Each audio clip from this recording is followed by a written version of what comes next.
There's a difference between a man, a husband, and a father. And there's a difference between a woman, a wife, and a mother. When you are in your 20s and you meet the love of your life, there are things about her that attracts you, that makes you happy, that excites you. There are things she does that makes you feel like, oh, this is the woman I want to spend the rest of my life with.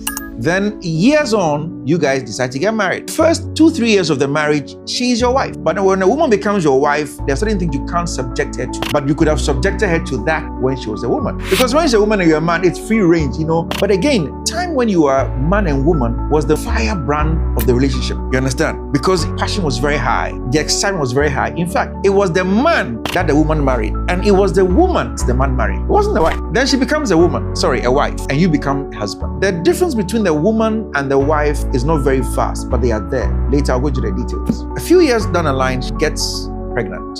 And then she gives birth. She becomes a mother. You become a father. You have responsibilities now you never had before. She had responsibilities now she never had before. You must understand the logic and the change, the expectation and the differences. Even more so, you have to understand this, that she didn't fall in love with the father, nor the husband. She fell in love with the man. In the same way, he didn't fall in love with the mother. He fell in love with the woman. Even though you have both become mother and father, you have to understand that your relationship has 3 dimensions and there are 3 people in there, and you must make room for the man, make room for the husband, and make room for the father.